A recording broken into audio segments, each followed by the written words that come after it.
Hi everyone, let's review Module 2. In this module, we're going to be talking about sexual diversity. Now, the words sexual diversity could mean a lot of things, but in this case, we're going to be talking about what many people call sexual orientation. As with all things in this discipline or this field in the discipline of sociology, there is controversy about what words we're supposed to use, what words we're not supposed to use. And I don't just mean like what words are offensive.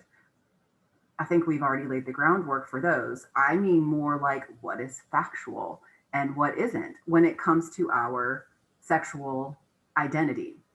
You guys are going to learn in the overview of this module that when the Kinsey studies came out, as I'm sure we've all heard about, but we're going to have a chance to review again here, it was very controversial and people really did not like the idea of having multiple sexualities or the idea that your sexuality is fluid and may change over the course of your life.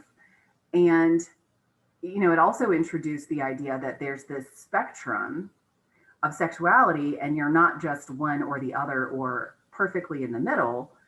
You could be anywhere on that spectrum entirely. And so this was very controversial. And as a result, we already had minimal funding for sex research, but after the Kinsey studies, it really dampened funding for these type of studies. Despite that, because of social movements and people, just like us, we do have a wide range of evidence in this field, and we do have some studies. We also have now a much broader understanding of our sexuality and how it came to be. So let's review what we're going to be reading about in this module. Okay, in this first required reading, are socio-demographic, lifestyle, and psychosocial characteristics associated with sexual orientation, group differences, and mental health disparities. That sounds very confusing. You only have to read the abstract and the discussion for this reading assignment. And here's the gist of it. We have evidence to suggest that there are mental health disparities amongst sexual minorities. But we don't have a lot of other information about that. This study, which was just from 2019, actually points out and shows us how important it is that we separate different sexualities when doing any kind of research. So you wouldn't study, the mental health of a lesbian woman grouped together with the mental health of gay men because their life experiences and everything else are going to be entirely different.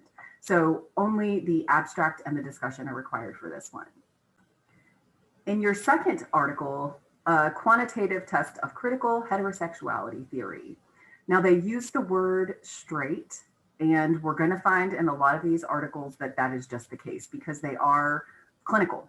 And so they're going to use words like homosexual, which is discouraged because of its clinical sound, right?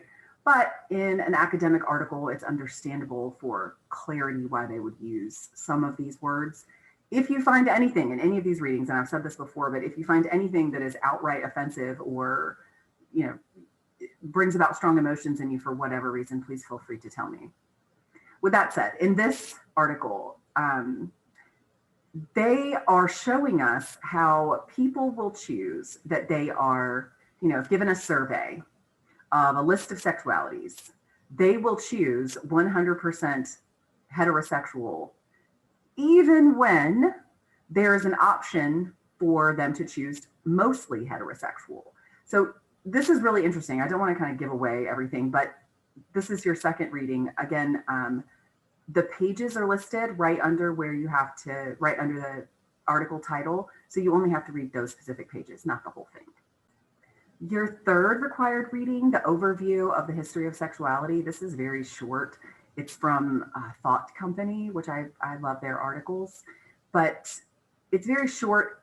But here's why we were doing this one. Michael Foucault I think that's how you say his last name, he's a French philosopher and wrote more than one book on sexuality. Very interesting stuff, a lot of it controversial. But rather than having you read the whole book, this is just an overview of his books to get an idea. And then the last article, Toddler Play May Give Clues to Sexual Orientation. This is from Science Magazine, but it is,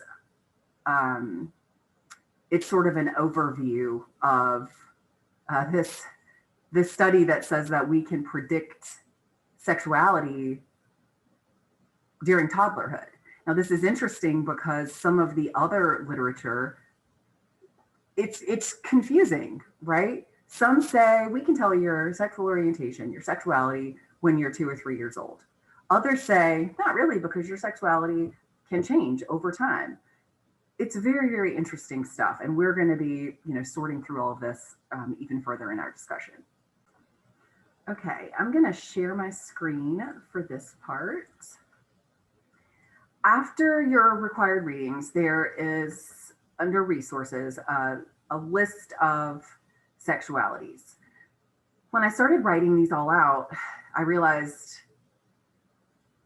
that may not be necessary or even helpful, because the terms are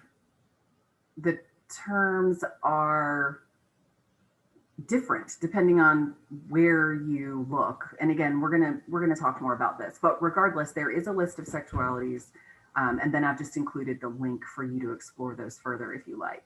There's also this short video called "When Did You Choose to Be Straight?" As I just mentioned, we don't want to use the term straight. However, this was this photographer who sort of just, you've probably seen these on like late night talk shows and stuff where you just ask random people questions.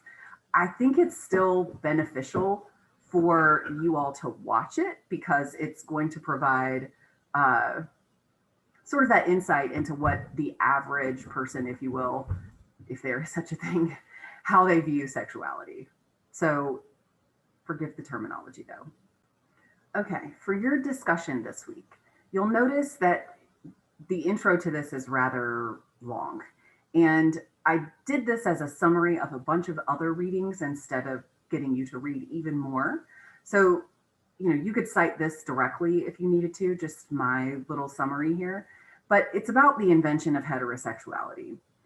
And this is something that I did not even realize to this level until not too long ago, that the word heterosexual was created in 1868. Prior to that, there weren't really identified sexualities. Sex was regulated legally and societally using social control and shaming and those kind of things. But it was much more about the acts that someone participated in rather than who they participated in them with. And the big reason for this was because we considered there to be two types of sex acts, procreative and non-procreative, right? With the intent of reproduction or not. And they were sort of categorized that way. Well, then we developed the word heterosexual and with other words as well, as it becomes sort of commonplace in the world of academics. It was actually defined as an absurdity. Not literally, but it was defined as to be heterosexual meant to have an extreme attraction, lust, desire for someone of, not the same sex as you. So people thought that was weird. Why do you have this longing for this one person? Because again, prior to that, that's not really how it was thought of. It was more like, are we having this relationship, or this, not even relationship, this event, singular sexual event for procreation or not? That's how it was considered. So now we consider heterosexuality to be, the norm, sort of the standard. That's how many people view it. But it's really, as a concept, hasn't even been around that long. It's pretty interesting. So read through this after your required readings, and then you'll see in the instructions there's two primary sets of research of questions to answer here. And it's really just talking about our sexual identity. How is it, after reading all of this, how do you think it's formed? What makes the most sense? How should we be thinking of sexuality? So am I missing anything? You have instructions for all of that? No. I know that overview is lengthy, but I think you'll appreciate it once you get to it. And then the only other thing in this module is your project topic. So whatever you want to do your final project on, you will submit it here. Your final project is broken up into pieces that we're going to submit along the way. And so this one is just your topic. It can be anything that you want it to be, as long as it has to do with human sexuality. I'm going to make an entirely separate video about this, so I'm not going to go too in depth here. But after looking this over, if you have any questions, you don't know what you want to submit, you can't think of anything, you know, whatever, just reach out to me and I'm happy to discuss it with you. I look forward to seeing you all online.